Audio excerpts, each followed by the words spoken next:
This is a character I made when I was 11 years old, and this is that same character after 10,000 hours of hard work 11 years later. But how did this squiggly drawn comic turn into a full-blown universe that changed the entire course of my life? You see, back in the day when I still looked like that kid from the side-eye meme, I had a dream. I grew up obsessed with Marvel, DC, Ben 10, no, not that one, Avatar, definitely not that one, and a bunch of fictional universes. My dream was to create a fictional universe and tell amazing stories with my own original characters. I knew if I didn't make this happen, I would have to live with the worst feeling in the world, regret.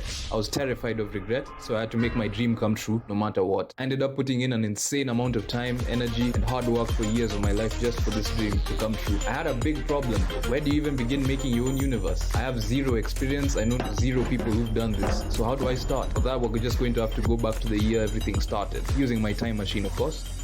2012.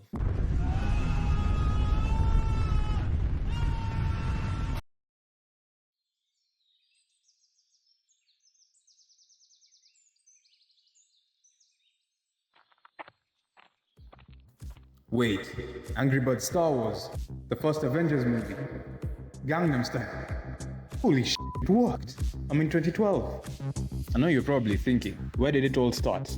I was 11 years old at this point and my dad showed me a documentary on how DC was started. And yeah, I was sold. I'm going to do this. I was going to start working on my universe. I decided I'll start with a comic first, then one day turn that comic into an animation, game, eventually a live action even. But for now, we needed a comic and some character ideas. I liked Spider-Man, I liked the B movie, so I made the B-Man. 1000 IQ move, I know. It was a 10-page comic, and even though it was pretty bad, I'm still proud of 11-year-old me for making it. It was definitely the first major step towards becoming what it is today. Unfortunately, it wasn't all smooth. I really wanted to share my work with people, but I knew I would get bullied for it. I didn't really have that many friends at the time, and I knew for sure I would get beaten by my teachers if I even hinted at me making a comic, especially since the culture was extremely anti-creativity. The mindset was either you were a doctor, a lawyer, or a failure. I had to hide my work, to be honest, and yeah, I mostly kept it to myself. What's that sound? Step aside. Who are you? I'm you from the future. No, I'm me from the future. I'm your future's future. Oh, okay, that makes sense. What are you doing? I'm here to eliminate the classmates and teachers of our past self. Why? Make it easier for us to achieve our dreams earlier. You're going to change the timeline. It's for the greater good. Now move. Never.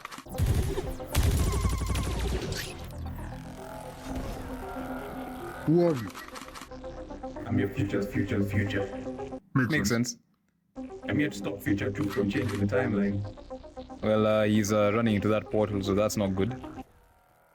He's going to 2014, the year we rebooted the comic. Get him. So how did the first comic evolve into, that? In 2014, after hiding my work for so long, I decided I was going to start again and remake the character design, storyline, and the entire comic. I decided to rename the character from B-Man to Nuki, which is just Swahili for B, because of reasons. Copyright. It was copyright.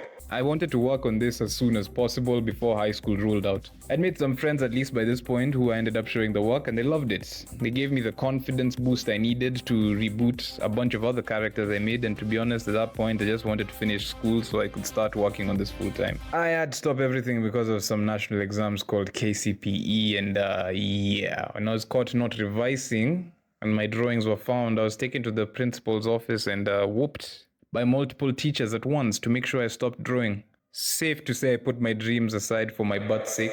Why did you come to 2014? You're gonna kill everyone here too. No. Change of plans. I've decided I'm going to fix everything. How?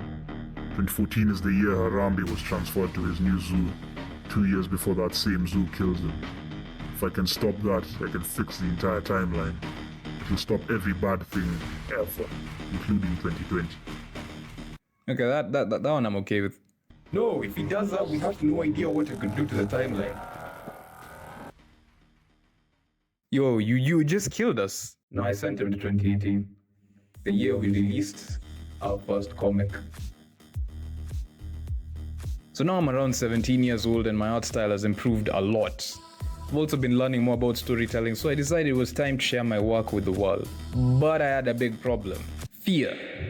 I had the fear that everyone would just laugh at me and no one would like what I made and they would burn Me to the stake and use my comics to fan the flame. Basically, my mind was waking up the worst case scenarios. Despite my fear, I took a chance. I decided to go ahead and release my work. I did not know how it was going to turn out, but I had to try. I released my new story. I called it Project 10, which was based on the same character, and to my surprise, it was a hit. People, both teachers and students, loved it. The people were harassing me for a second part. People were asking me to sign their copies. The whole experience was unbelievable, to be honest. I had a new plan. Immediately after I finish high school in 2019, I'm going to start. I'm going to make this happen. 2020 is going to be my year.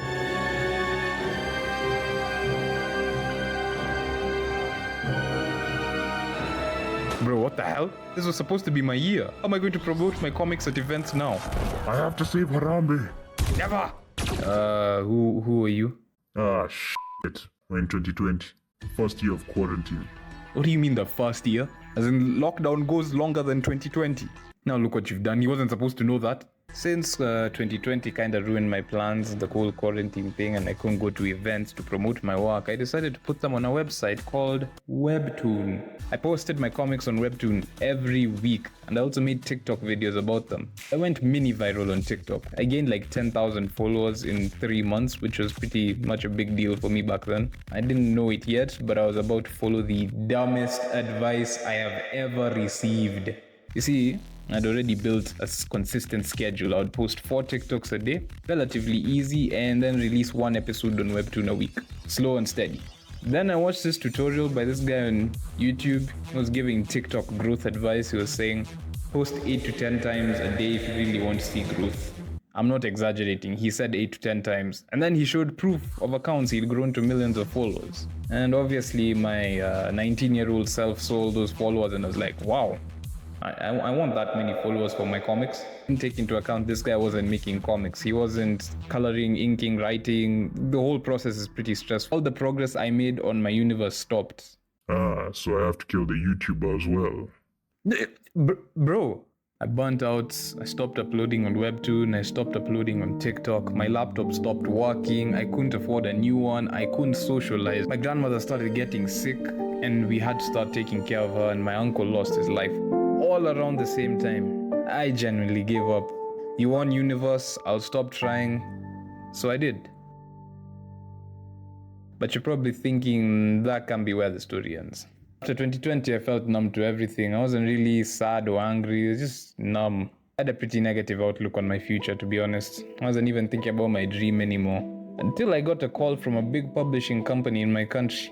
They somehow found my work online and were interested in working with me. This gave me a small spark of hope to my dream. But the deal with the publisher was weird. They liked my work, but they wanted to change everything. I wanted full control and rights to my work. They also asked me to stop making my comic until they called me back for legal reasons. I agreed and waited for that call. 1 month, 2 months, 3 months, 6 months. I'm still waiting for that call today.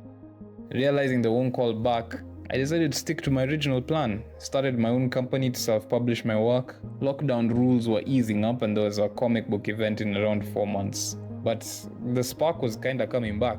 I launched successfully and people from my TikTok literally came to buy. I kept promoting my work, attending more events, getting amazing feedback from people who just want more and more of what I'm doing. I could still fix the timeline. Make things easier for us. If I could go back in time, I don't think I'd change anything. There's a quote I saw that life doesn't get easier, you just get stronger. And after everything, yeah, I genuinely believe that. Everything difficult I faced helped bring this small, squiggly comic into hopefully the next big thing.